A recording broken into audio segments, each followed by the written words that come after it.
সংসারার্ণবহরে চ কর্ণধার স্বরূপক নমস্তু রামকৃষ্ণায় তস্मै শ্রীগুরবে নমঃ। ঠাকুর ও মায়ের চরণে শতকোটি প্রণাম জানিয়ে আজকের পাঠ শুরু করছি। ব্রাহ্ম সমাজ ও ঈশ্বরের ঐশ্বর্য বর্ণনা। ব্রাহ্ম সমাজ ঈশ্বরের যে বিভিন্ন মহিমা তা বর্ণনা করেন। সে কথাই ঠাকুর বলেছেন। শ্রীরামকৃষ্ণ কথা কহিতে কহিতে প্রকৃতিস্থ হইয়াছেন। ঠাকুর ভাবের ঘরে ছিলেন, কেশবকে দেখতে গিয়েছিলেন এবং সেখানে যে ঠাকুর একটা ভাবের ঘরে ছিলেন এবং কেশবের সঙ্গে দেখা হওয়ার পরও তিনি ভাবের মধ্যেই বিরাজ করছিলেন। এক্ষণে ঠাকুর কিছুটা প্রকৃতিস্থ হয়ে আছেন, কেশবের সহিত সহাস্যে কথা কহিতেছেন। এক ঘর লোক উৎকর্ণ হইয়া সমস্ত শুনিতেছেন ও দেখিতেছেন। সকলে অবাক যে তুমি কেমন আছো ইত্যাদি কথা আদৌ হইতেছে না, কেবল ঈশ্বরের কথা।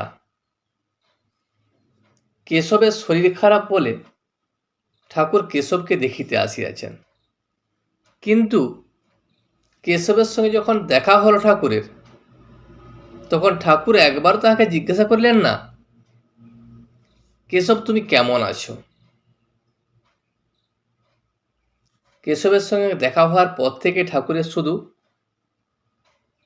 ঈশ্বরের কথা বই, আর অন্য কিছু কথা হয় নাই। যেসব ভক্তরা কেশবের ঘরে ছিলেন, এক ঘর লোক, তাহারা ঠাকুরের কথা শুনিতেছেন এবং দেখিতেছেন ঠাকুর কি রকম করছে, এবং এই দেখে শুনে সকল ভক্তগণ অবাক হয়ে গেছেন। শ্রীরামকৃষ্ণ বলিলেন কেশবকে, ব্রহ্মজ্ঞানীরা অত মহিমা বর্ণনা করে কেন? হে ঈশ্বর, তুমি চন্দ্র করিয়াছ, সূর্য করিয়াছ, নক্ষত্র করিয়াছ, এসব কথা এত কি দরকার? অনেকে বাগান দেখেই তারিফ করে, বাবুকে দেখতে চায় কজন? বাগান বড় না বাবু বড়? ঠাকুর কেশবকে বলছেন, তোমরা যারা ব্রহ্মজ্ঞানী তারা ঈশ্বরের এত মহিমা কেন বর্ণনা করো? যে ঈশ্বর এত সব সৃষ্টি করেছেন, ঈশ্বর এত ভালো, এসব কেন করেছেন? চন্দ্র করেছেন, সূর্য করেছেন, নক্ষত্র করেছেন, ঈশ্বরেরই তো সব। যা কিছু জগৎ ব্রহ্মাণ্ড সব কিছু তো তারই তৈরি। তাহলে সেটা নতুন করে বলার কিছু আছে কি? তার ঐশ্বর্য তো বর্ণনার কিছু আছে কি? যদি কোনো বড় বাগান হয়, খুব সুন্দর দেখতে বাগানটি, তখন লোক কি করে? বাগানের বাবুকে খুঁজে, না বাগানটা দেখে তার তারিফ করে, হ্যাঁ বাগানটা খুব সুন্দর। সেরকম মদ খাওয়া হলে সুঁড়ির দোকানে কত মন মদ আছে, তার হিসাবে আমার দরকার কি? আমার এক বোতলেই কাজ হয়ে যায়। আমার ঈশ্বর দর্শন করা প্রয়োজন, ঈশ্বরকে জানা প্রয়োজন। তাহলে ঈশ্বর কি করেছেন, কত তার ব্যাপ্তি, এত সব খোঁজ নিয়ে আমার প্রয়োজন কিছু আছে কি? আমি শুধু জানবো ঈশ্বরকে, বা ঈশ্বরের জ্ঞান, এটুকু আমার মধ্যে চাই। পূর্ব কথা, বিষ্ণুঘরের গয়না চুরি ও সেজবাবু। নরেন্দ্রকে যখন দেখি কখনো জিজ্ঞাসা করি নাই তোর বাপের নাম কি, তোর বাপের কখানা বাড়ি। আমার সঙ্গে নরেন্দ্রেরই সম্বন্ধ। তো নরেন্দ্রের সঙ্গে যখন কথা বলি, তার বাপ কি করে, তার বাপের নাম কি, তাদের কত সম্পত্তি আছে, এই সব জেনে আমার কিছু লাভ নাই। আমি জিজ্ঞাসাও করিনি কখনো। কি জানো, মানুষ নিজে ঐশ্বর্যের আদর করে, ভাবে ঈশ্বরও ঐশ্বর্যের আদর করেন। ঠাকুর এখানে বলতে চেয়েছেন যে তোমরা ঈশ্বরের যে ঐশ্বর্য বর্ণনা করো, ভাবো যে এতে ঈশ্বরকে সন্তুষ্ট করা যায়, কিন্তু না, ঈশ্বর ঐশ্বর্যের আদর করেন না। মানুষ যেমন ঐশ্বর্যের আদর করে, সেরকম ঈশ্বর ঐশ্বর্য চান না। মানুষ ভাবে যে তার ঐশ্বর্যের প্রশংসা করলে তিনি খুশি হবেন। শম্ভু বলেছিল, আর এখন এই আশীর্বাদ করো যাতে এই ঐশ্বর্য তার পাদপদ্মে দিয়ে মরতে পারি। আমি বললাম, এ তোমার পক্ষেই ঐশ্বর্য, তাকে তুমি কি দেবে? শম্ভুর যে ঐশ্বর্য, সেটা ঈশ্বরের কাছে কিছুই নয়, সেটা শম্ভুর কাছেই ঐশ্বর্য। ঈশ্বরের কাছে সেগুলি কি হলো? কাঠ, মাটি, এইসব যা ধরনের ওইসব ঐশ্বর্য স্থায়ী।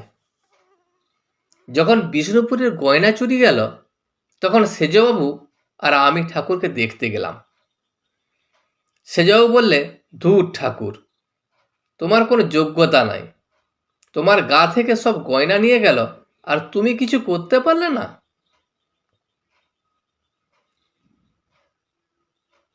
আমি তাকে বললাম, এ তোমার কি কথা? তুমি যার গয়না গয়না করছো, তার পক্ষে এগুলো মাটির ডেলা। লক্ষ্মী যার শক্তি, তিনি তোমার গুটি কত টাকা চুরি গেল কিনা এই নিয়ে কি হাঁ করে আছেন? এরকম কথা বলতে নাই। মানুষই এইসব ঐশ্বর্যের কথা ভাবে। সামান্য গয়না চুরি হয়েছে বলে, সেই জন্য যখন সেজবাবু ঠাকুরকে বললেন, ঠাকুর, তোমার কোনো কিছু ক্ষমতা নাই, তোমার যোগ্যতায় নাই, যে তুমি তোমার গয়না রক্ষা করতে পারলে না, তোমার কি যোগ্যতা?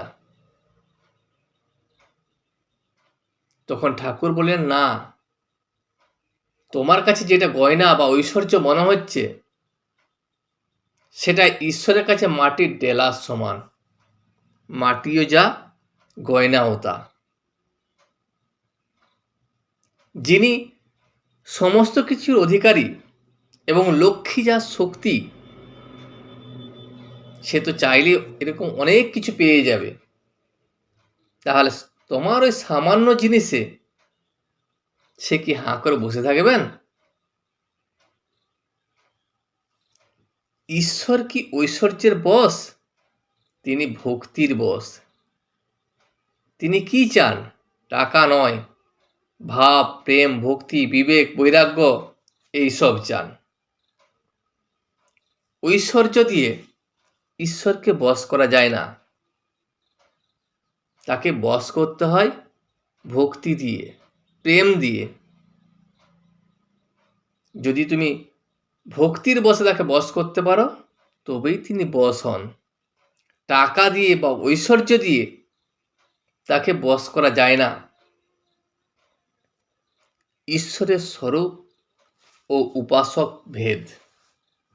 ত্রিগুণাতীত ভক্ত, যার যেমন ভাব, ঈশ্বরকে সে তেমনই দেখে। যেমন তমগুণী ভক্ত, সে দেখে মা পাঁঠা খায় আর বলিদান দেয়। যাদের তমগুণ, তারা মনে করে নিজেরা যেমন ভাবে খাওয়া দাওয়া করে, ঠিক ঈশ্বরকেও ঠিক ওইভাবেই ভাবে। সেই জন্য তারা বলি দেয় এবং তারা মনে মনে ভাবে যে মা পাঁঠা খায়। আবার যারা রজগুণী ভক্ত তারা কি করে, নানা ব্যঞ্জন করে ভাত দেয়। আর যারা সত্যগুণী ভক্ত তাদের পুজোর কোনো আড়ম্বর নাই। তারা যখন পূজা করে লোকে জানতেও পারবে না পূজা হচ্ছে।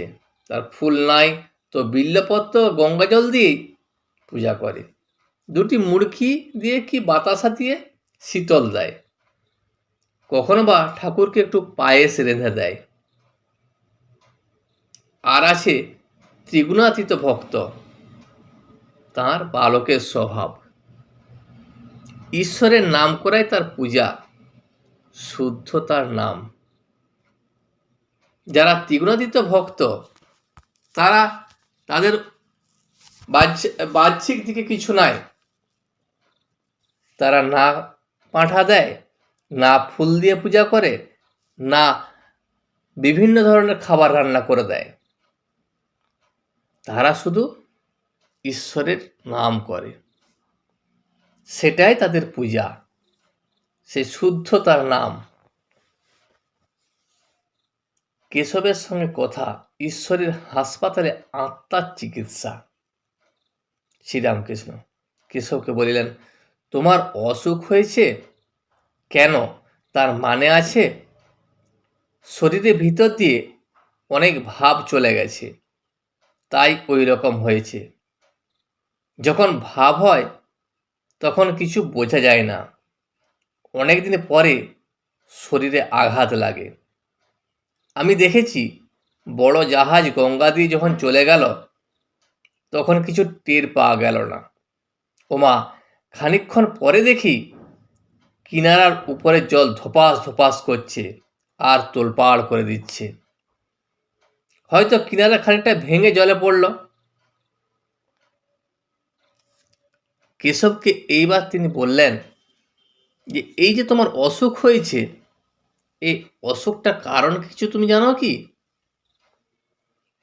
এই অসুখের মূল কারণ হলো তোমার মধ্যে যে ঐশ্বরিক ভাব এসেছে, সে ভাবের যে ক্ষমতা, তার আঘাতটা শরীর ঠিক সহ্য করতে পারছে না। তাই অনেক দিন পর তোমার শরীর খারাপ হয়েছে, শরীর ওটা নিতে না পারার জন্য শরীর খারাপ হয়েছে। ঠাকুর উদাহরণ দিয়ে বুঝিয়েছেন, যখন গঙ্গায় বড় জাহাজ আসে, জাহাজটা চলে গেল তখন কিছু বোঝা গেল না, তারপর জলটা তোলপাড় করে উথাল পাথাল করতে থাকে। ঠিক সেই রকম যখন তোমার মধ্যে ভাব এসেছিল সেই সময় তুমি কিছু বুঝতে পারোনি, যেহেতু সেই ভাবটা স্থায়ী হয় সেই জন্য সেই আঘাত তোমার শরীরে লেগেছে এবং তোমার শরীর সেইটা সইতে পারেনি বলে তোমার শরীর খারাপ। কুঁড়ে ঘরে হাতি প্রবেশ করলে ঘর তোলপাড় করে ভেঙে চুরে দেয়, ভাবহস্তি দেহ ঘরে প্রবেশ করে আর তোলপাড় করে। হয় কি জানো, আগুন লাগলে কতগুলো জিনিস পুড়িয়ে টুড়িয়ে ফেলে, আর একটা হৈ হৈ কাণ্ড আরম্ভ করে দেয়। জ্ঞানাগ্নি প্রথমে কাম ক্রোধ এসব রিপু নাশ করে, তারপর অহং বুদ্ধি নাশ করে, তারপর একটা তোলপাড় আরম্ভ করে। কোথাও যখন আগুন লাগে কি হয়, সব কিছু পুড়িয়ে দেয়। সেই রকম মনের মধ্যে যদি জ্ঞানের আগুন জ্বলে, সেই আগুনে তোমার কাম ক্রোধ এবং রিপু এগুলা পুড়িয়ে শেষ করে দিবে এবং অহং বুদ্ধিও পুড়িয়ে শেষ করে দিবে। এইগুলো শেষ করার পর তারপর মনের মধ্যে একটা তোলপাড় শুরু হবে। তুমি মনে করছো সব ফুরিয়ে গেল, কিন্তু যতক্ষণ রোগের কিছু বাকি থাকে ততক্ষণ তিনি ছাড়বেন না। হাসপাতালে তুমি যদি নাম লেখাও আর চলে আসবার জো নাই। যতক্ষণ রোগের একটু ওষুধ থাকে ততক্ষণ ডাক্তার সাহেব চলে আসতে দেবে না। তুমি নাম লিখালে কেন? কেশব হাসপাতালের কথা শুনিয়া বারবার হাসিতেছেন, হাসি সংবরণ করিতে পারিতেছেন না। থাকেন থাকেন, আবার হাসিতেছেন। ঠাকুর আবার কথা কইতেছেন। ঠাকুরের পীড়া রামকবিরাজের চিকিৎসা। শ্রীরামকৃষ্ণ কেশবকে বললেন, হিদু বলতো এমন ভাব দেখি নাই, এমন রোগীও দেখি নাই। তখন আমার খুব অসুখ, সরাসরা বাজছে যাচ্ছি, মাথায় যেন 2 লাখ পিঁপড়ে কামড়াচ্ছে, কিন্তু ঈশ্বরীয় কথা রাত দিন চলছে। নাটাগড়ের রাম কবিরাজ দেখতে এলো। সে দেখে আমি বসে বিচার করছি। তখন সে বললে, এ কি পাগল, দুখানা হাড় নিয়ে বিচার করছে?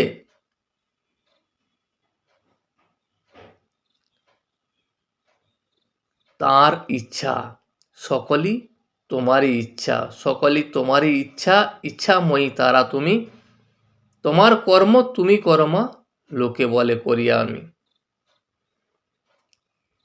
এই যে ভাব, এই যে অসুখ, তার মধ্যেও এই ঐশ্বরীয় নাম, এ সবই ঈশ্বরের ইচ্ছা। তিনিই সব কিছু করাচ্ছেন। শিশির পাবে বলে মালি বসরায় গোলাপের গাছ শিকড় শুদ্ধ তুলে দেয়। শিশির পেলে গাছ ভালো করে গজাবে, তাই বুঝি তোমার শিকড় শুদ্ধ তুলে দিচ্ছে। ফিরে ফিরতি বুঝি একটা বড় কাণ্ড হবে। কেশবের জন্য শ্রীরামকৃষ্ণের ক্রন্দন ও সিদ্ধেশ্বরীকে ডাবচিনি মানন। তোমার অসুখ হলে আমার প্রাণটা বড় আকুল হয়। আগের বারে তোমার যখন অসুখ হয়, রাত্রির শেষ প্রহরে আমি কাঁদতুম, বলতুম, মা, কেশবের যদি কিছু হয় তবে কার সঙ্গে কথা কব? তখন কলকাতায় এলে ডাবচিনি সিদ্ধেশ্বরীকে দিয়েছিলাম। মার কাছে মেনেছিলাম যাতে অসুখ ভালো হয়। কেশবের উপর ঠাকুরের অকৃত্রিম ভালোবাসা ও তাহার জন্য ব্যাকুলতার কথা সকলে অবাক হইয়া শুনিতেছেন। শ্রীরামকৃষ্ণ আবার বললেন, এবার কিন্তু অত হয় নাই। ঠিক কথা বলবো, কিন্তু 2-3 দিন একটু হয়েছে। পূর্ব দিকে যে দ্বার দিয়া কেশব বৈঠকখানায় প্রবেশ করিয়াছিলেন, সেই দ্বারের কাছে কেশবের পূজনীয়া জননী আসিয়াছেন। সেই দ্বারদেশ হইতে উমানাথ ঠাকুর শ্রীরামকৃষ্ণকে উচ্চস্বরে বলিতেছেন, মা আপনাকে প্রণাম করিতেছেন। ঠাকুর হাসিতে লাগিলেন। উমানাথ বলিতেছেন, মা বলছেন কেশবের অসুখটি যাতে সারে। ঠাকুর বলিতেছেন, মা সুবচনী, আনন্দময়ীকে ডাকো, তিনি দুঃখ দূর করবেন। কেশবকে বলিতেছেন, বাড়ির ভিতর অত থেকো না, মেয়ে ছেলেদের মধ্যে থাকলে আরো ডুববে, ঈশ্বরীয় কথা হলে আরো ভালো থাকবে।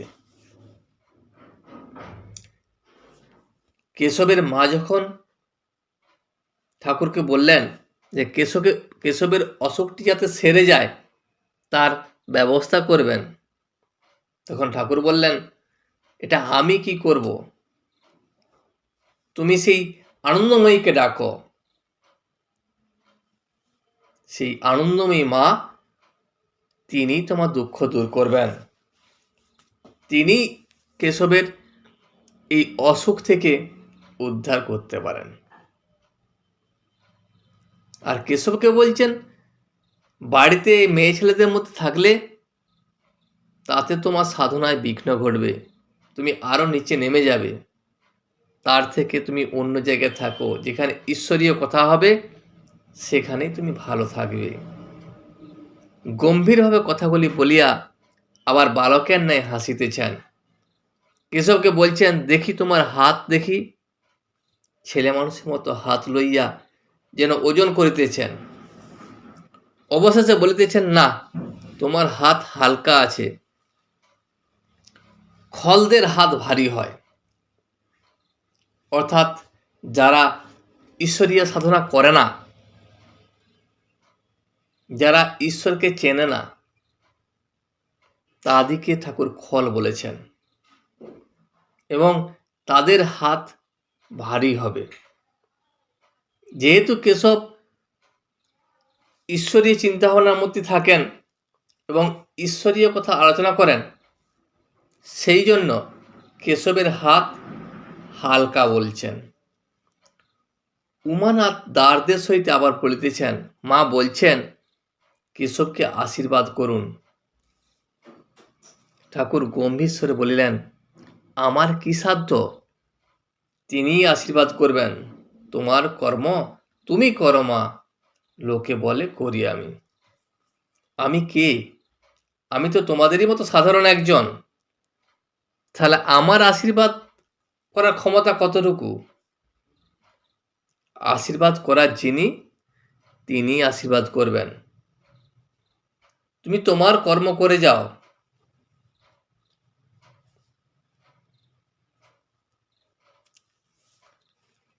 ঈশ্বর দুইবার হাসেন। একবার হাসেন যখন দুই ভাই জমি বখরা করে, অর্থাৎ জমি ভাগ করে, আর দড়ি মেপে বলে এদিকটা আমার, ওদিকটা তোমার। ঈশ্বর এইভাবে হাসেন, আমার জগৎ তার খানিকটা মাটি নিয়ে করছে এদিকটা আমার, ওদিকটা তোমার। এখানে তো তোমার কিছুই নাই, সবই তো ঈশ্বরের। তাহলে সেই সামান্য জিনিস নিয়ে তোমাদের এই যে খেলা, ঈশ্বর দেখে দেখে শুধু হাসেন যে জিনিসটা আমার, অথচ তারা কেমন বলছে এদিকটা আমার, ওদিকটা তোমার। ঈশ্বর আরেকবার হাসেন। ছেলের অসুখ সংকটাপন্ন, মা কাঁদছে, বৈদ্য এসে বলছে, ভয়ের কি মা, আমি ভালো করব। বৈদ্য জানে না ঈশ্বর যদি মারেন কার সাধ্য রক্ষা করে। সকলেই তারই ইচ্ছা। বৈদ্যর যে অহংকার, সেই অহংকার দেখে ঈশ্বর হাসেন যে তার ক্ষমতা কতটুকু। ঈশ্বর যদি না চায় তাহলে সে ভালো করার ক্ষমতা তার থাকবে না। ঠিক এই সময় কেশব অনেকক্ষণ ধরিয়া কাশিতে লাগিলেন। সে কাশি আর থামিতেছে না। সে কাশির শব্দ শুনিয়া সকলের কষ্ট হইতেছে। অনেকক্ষণ পরে ও অনেক কষ্টের পর কাশি একটু বন্ধ হইল। কেশব আর থাকিতে পারিতেছেন না। ঠাকুরকে ভূমিষ্ঠ হইয়া প্রণাম করিলেন। কেশব প্রণাম করিয়া অনেক কষ্টে দেয়াল ধরিয়া সেই দ্বার দিয়া নিজ কামরায় পুনরায় গমন করিলেন। আজ এই পর্যন্তই। ভিডিওটি শেষ পর্যন্ত দেখার জন্য আপনাকে অসংখ্য ধন্যবাদ। ভিডিওটি যদি আপনার ভালো লেগে থাকে তাহলে একটা লাইক, কমেন্ট এবং বন্ধুর সাথে শেয়ার করে দেবেন। সাবস্ক্রাইব করে পাশে থাকা বেল আইকনটি বাজিয়ে দেবেন, যাতে আপনাদের নতুন ভিডিওগুলি সর্বপ্রথম আপনার কাছে পৌঁছে যায়। জয় শ্রী রামকৃষ্ণ, জয় শ্রী রামকৃষ্ণ, জয় শ্রী রামকৃষ্ণ।